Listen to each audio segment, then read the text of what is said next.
The Tom Woods Show, episode 2188. Prepare to set fire to the index card of allowable opinion. Your daily dose of liberty education starts here. The Tom Woods Show. Hey, everybody, we all know it is time for us to break up, but everybody's status quo bias is standing in the way of this obvious and humane solution. Check out my brand new ebook called National Divorce: The Peaceful Solution to Irreconcilable Differences, which you can get for free at nationaldivorce.com. Hey everybody, Tom Woods here. Well, the day has come. I do indeed, as I mentioned very briefly last week, have a brand new free ebook, and it's on the subject of national divorce. It's called National Divorce: The Peaceful Solution to Irreconcilable Differences, and it's available, again, for free at nationaldivorce.com. Let me tell you something. It took some doing to get that domain, nationaldivorce.com. Somebody else owned it, so let's just say I didn't get it for the usual $10, but I'm sure over time it will be worth it. So I am very, very hopeful that you'll go pick that up and take a look at it. I've had some very good feedback on it so far. In fact, my pinned tweet on Twitter is from somebody saying, I'm on chapter 2 and, already this is great. And it makes so much more sense when it's explained this way by Tom Woods. So how about that? Okay, so I think you'll like it. I'm particularly pleased with chapter 1, by the way. I think once you read chapter 1, if you haven't heard me talk about that stuff before, you'll never look at the world the same way again. The stuff that's covered in chapter 1 has a way of making the way the world works and the way the world operates seem a lot clearer to you. So I want to urge people to go pick it up because it's a topic that we need to talk about, but it's one that we're kind of not allowed to talk about. Because wait 1 minute, the New York Times never said you're allowed to talk about something like national divorce. No. You can talk about and then think of all the trivial things you're allowed to talk about, but you can't talk about that. But it seems to be such a natural response to a situation in which we have a deeply, deeply divided country. Now, it's not foolproof. It's not without its problems. But remember, even Kirkpatrick Sale on the left, whom I talked to many hundreds of episodes ago, Kirkpatrick Sale has been a man of the left for 50 plus years. And his attitude is small is beautiful, and that it's true that not every secession will immediately have a pro-liberty outcome. That's true. Absolutely. Just as every no secession, every act of refraining from secession won't have a pro-liberty outcome. He says this, and as a matter of fact, I quote him as saying this in the book: secession is good. It does not guarantee that what you will get are smaller units that promote liberty and prosperity. I wish we could say that every seceding state brought liberty and prosperity. It will obviously increase the chance of individuals having more say over what goes on, but it doesn't guarantee that. So some seceding states might be very unpleasant ones, as I think you can find in the states that were created when the Soviet Union collapsed. You'll find some very unpleasant states there. But you'll also find some very successful and freedom-loving states. Latvia and Estonia, I'm thinking of. And then he gives as other examples the Czech Republic and Slovakia. Then he repeats, all secession is good in and of itself and should be supported. It opens up the possibility for greater freedom and democracy and prosperity, but it doesn't guarantee it. But if you look around the world at which states are the most successful economically, as well as in democracy and freedom, I'm just quoting Kirkpatrick Sale here, they tend to be quite small, almost all below 7 million citizens, and a great many of them below 5 million, which is the size of most of the nations in the world. So there is a much greater possibility that you'll have the liberty and prosperity that you want, but it's not guaranteed, of course. And I think that is the correct way to look at it. Now, there are some practical questions that have to be dealt with, like, what happens with the national debt and stuff like that. Now, I realize that an ANCAP won't care about stuff like this. Okay, but you're trying to sell an idea that has been made toxic in the minds of almost everybody to a large number of people. You're going to have to kind of meet them halfway. And there are going to be people who have that kind of question. But that's not an insuperable obstacle because other countries have dealt with issues like that too. And so they either decide that kind of question on the basis of the GDP of the seceding places or the population of the seceding places. These are things that can be worked out. Of course, another problem is that the country is not neatly divided into two distinct camps. That's true. I don't fit into, very neatly into either of the two alleged camps that exist, but it's a start and it's better than nothing. And once you do start, then you never know where it will end. Maybe a portion of a state can secede. There's no reason, there's nothing magical about the number 50, nothing at all. And a lot of these states are the size of whole countries in the world. The idea that secession is unconstitutional or anything like that, that's also addressed in the book. It's not. Come on now, that's silly. But I think it's a pretty convincing case. And again, yes, I understand that the New York Times isn't going to like this. I get that. I completely understand that. But, libertarians, it's time for us to get a little courage here, okay, and be willing to take positions that the New York Times doesn't approve of. What the New York Times wants you to say, they want you to be blue-pilled and say, well, we have to have faith in our institutions and just convince everybody of X, Y, or Z and everything will be fine. That's what they want you to say. They don't want you to have a forbidden thought. They want you to be the kind of libertarian who would be like the hall monitor in school, pointing and saying, hey, look at that guy over there doing that wrong thing. That's how they want libertarians to act towards people like you and me, is to point the finger and say, hey, that's an extremist over there. I'm a respectable person. I just want to have faith in our institutions, which have served us so well.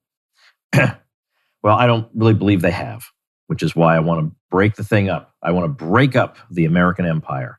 So given that I have the release of this book, I thought this would be a useful and opportune moment to review an article that appeared on a somewhat blue-pilled libertarian site, learnliberty.org, called National Divorce is Not a Pro-Liberty Solution by somebody named Jonathan Casey. And we have this.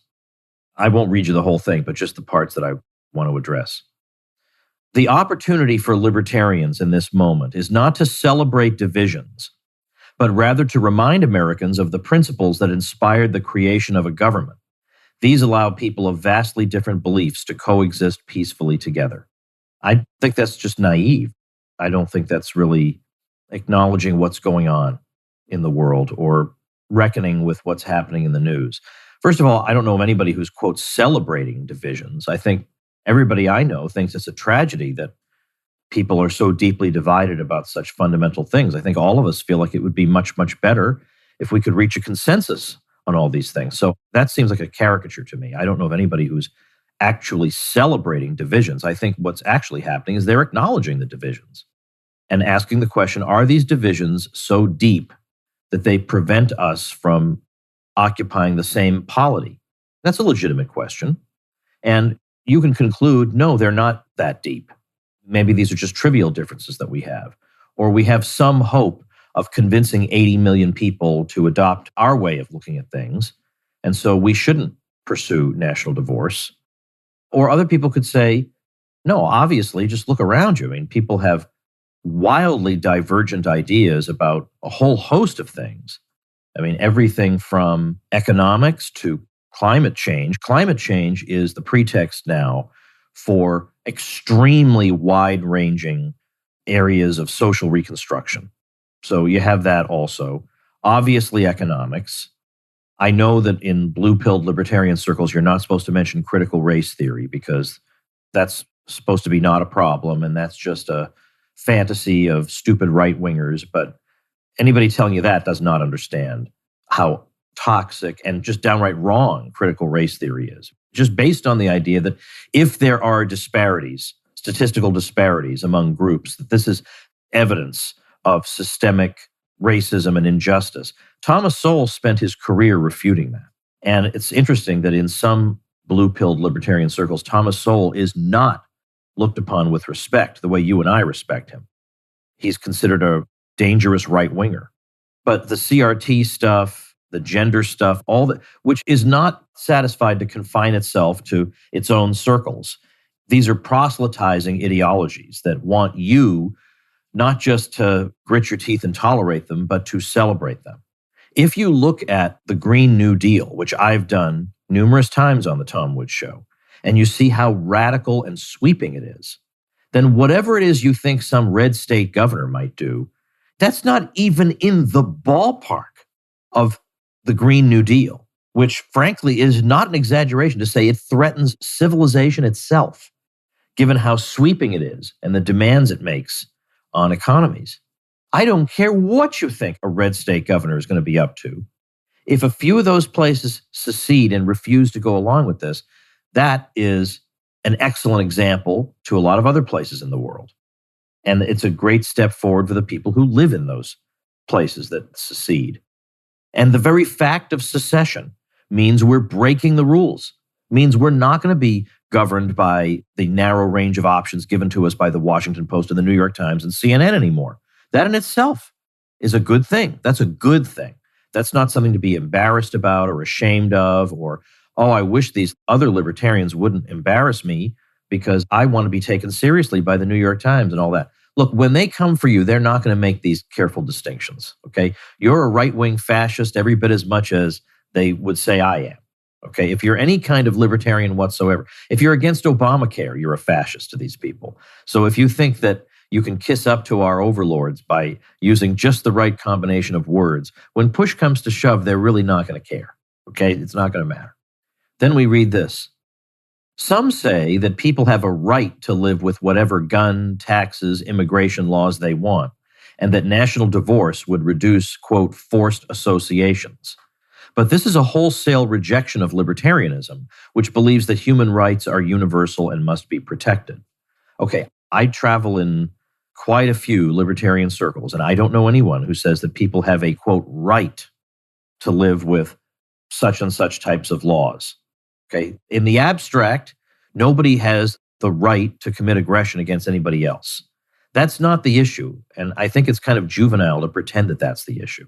The issue is the reality of the situation. This is the situation we're presented with. We have cultures around the world that are wildly opposed to libertarianism. Wildly. And the issue is, what is the best use of my limited time and resources? Is it to print up, which is what some libertarian organizations have done, print up copies of the U.S. Constitution and go hand them out in these countries, as if the U.S. Constitution has been a banging success over here, but to hand them out and see how that goes.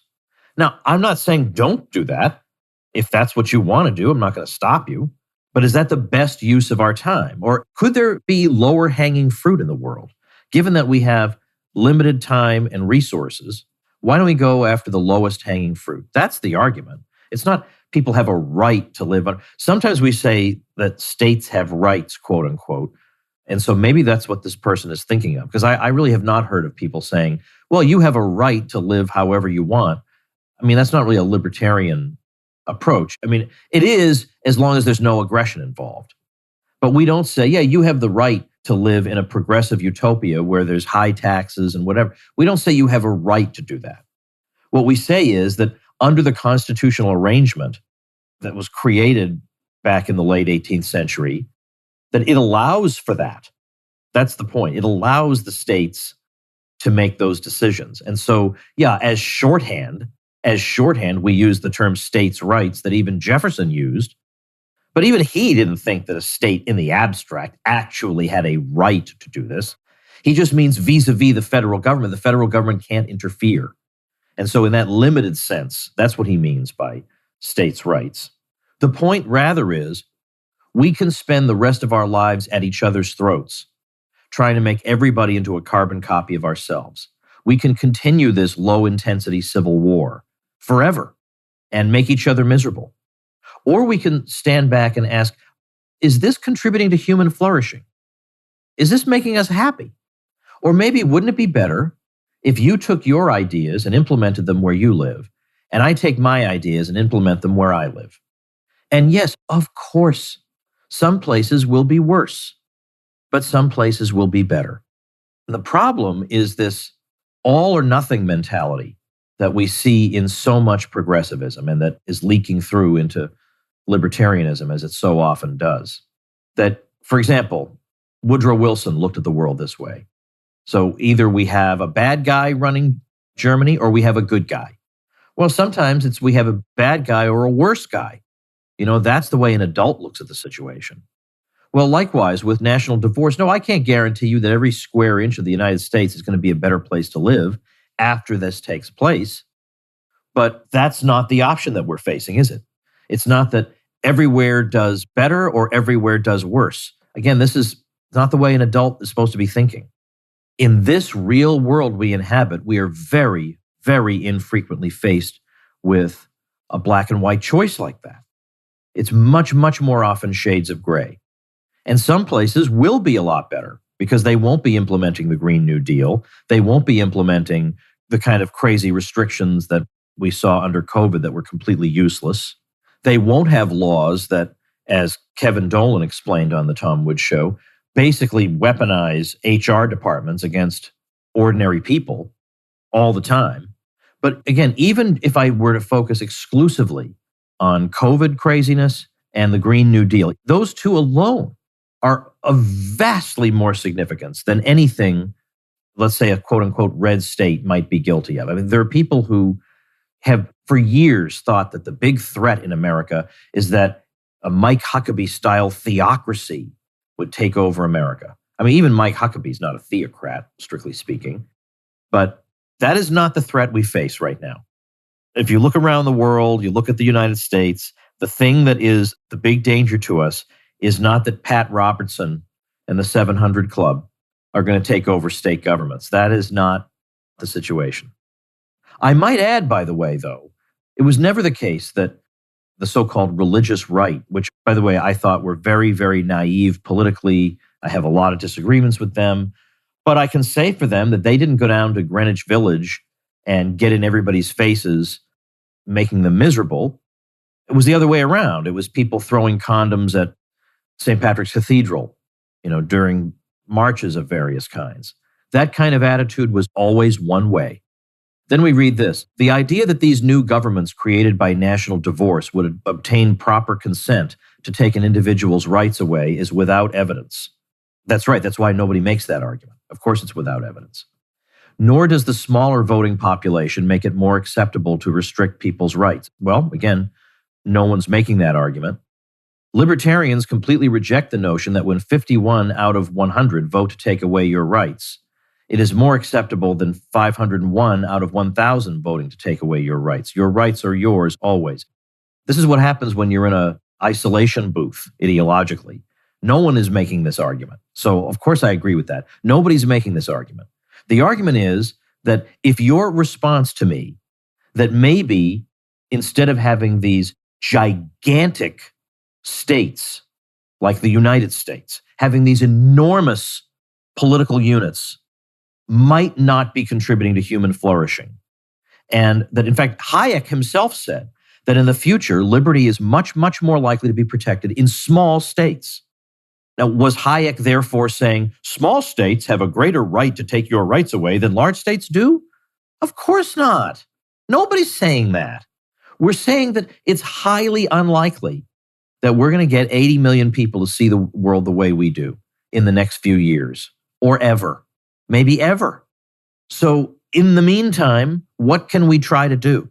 You can give me pretty speeches about how nice it is to convince people about the principles on which our government was based. But what is this, like 1987? I mean, this sounds like the way the Republicans used to talk in 1987. It's like nothing has happened in the interim. The fact is, we don't share a lot of these principles anymore. In fact, an awful lot of people who are causing a lot of problems actively reject the ideas that even the author of this article wants to support. I look around and I see people who absolutely do not believe in the traditional idea of the rule of law in the United States. I see people who think that the law is something to be manipulated to get the results you want. I see that everywhere. I honestly can't understand how somebody could be following the news or following the trends in the law schools and not see that. So the idea that, well, it should be up to libertarians to promote the great ideals on which our country, that ship has sailed, my friend. Okay, obviously, number one, these principles didn't work out for us, at least in the way they were implemented. They did not work out. The implementation of them did not work. But secondly, even the ideas of them are rejected. by very important slivers of the population. For example, much of the legal class. I mean, honestly, you're observing the way so-called law and order has gone over the past 5 years, and you've concluded that American ideals are alive and well. Honestly, I wish I could live in that world. I would have so much more tranquility if I could live in that world. Then we have this. The libertarian solution allows localization of choice for policies and leaders without removing the rights protections provided by the federal government.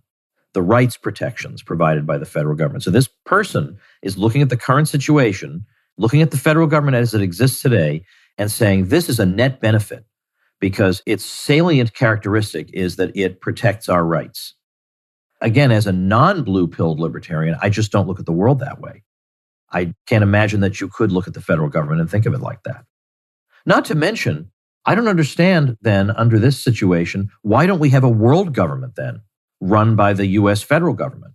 If it's good at enforcing and protecting people's rights, then obviously it's wrong for there to be any kind of international divorce. Why should Canada not be part of the United States? Why should we have any of these borders? Why should instead not we have a single world government ruled over by the country that brought you John McCain and Mitt Romney? And by the way, Mitt Romney is very respected in those circles, in blue libertarian circles. Mitt Romney is very respected. Of course, Nancy Pelosi, Barack Obama, George W. Bush, the Clintons. Why shouldn't these wonderful people who are just trying their best for us, they're just trying their best to enforce our rights, why are the borders around the U.S. the correct ones? Shouldn't we erase those and instead have the U.S. govern the whole world? Let's imagine there was a time when all of North America was one giant country. And then we had a break into Canada, the United States, and Mexico. I bet I would still have been having this argument with this same person who would have warned of catastrophe if we have a Canada, United States, and Mexico. But because we do have those things, there's a status quo bias built into a lot of people. And so that is not to be questioned. Of course, we have Canada, the United States, and Mexico. That's just the nature of things. But we absolutely cannot have an eastern seaboard part of the United States, and we can't have a middle part, and we can't have. But for some arbitrary reason, we can have Canada, the United States, and Mexico. Well, what about all those people in rural Mexico who need their rights protected by Hillary Clinton? Wouldn't it have been better if we could have had an arrangement where the U.S. just ruled them too? I don't think on net that's a benefit. Then we read this. Libertarians should not be arguing for a national divorce with messages like, people have a right to oppress themselves, or they don't have a right to be free. I don't know who he's talking about. I have never heard anyone say that. We should be an unapologetic voice reminding people that natural rights are universal and granted by no piece of paper or government. Correct. How's that been working for you? You're correct. How's that been working? A lot of people listening to that? I think a lot of us feel like while we're waiting for that cute civics project to bear fruit, we would like to protect ourselves against people who can't stand the sight of us. That's all. Then we read, there is an argument to be had for secession, but it must serve the purposes of protecting and advancing individual liberty. National divorce does the opposite. How? And so before we can secede, we have to run it by, what's his name, Jonathan Casey. He'll let us know if it serves the purposes of protecting and advancing individual liberty. So until the secession is quite pure enough, we still have to live under the present regime. Now, if you're blue-pilled, the present regime is really not all that bad. Because if you're blue-pilled, you believe that American society is broken into groups, most of whom are oppressed in one way or another. And yes, the federal government is protecting them clumsily, but at least it's protecting them. There are a lot of dangerous places in the world. And yes, the U.S. military can, sometimes be a little bit over the top. But the CIA generally gets things right about, which enemies we have to keep an eye on and stuff. And, and Russia's pretty bad. So, yeah, it's a problem. But on balance, a lot of times the U.S. more or less gets things right. And the crazy extremists in the libertarian world might doubt certain aspects of climate change and that, we have to deal with these anti-science people in the libertarian world. And yeah, the government may handle climate change in a somewhat clunky way, but it is a problem.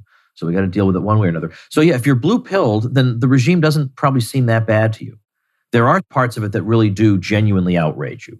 But in general, you don't view it as being run by really, really bad people who are pursuing their own interests. You view it as being run by people who are more or less doing their best trying to advance the common good. And so in that case, yeah, you have all the time in the world to try to convince 80 million people of certain abstract propositions.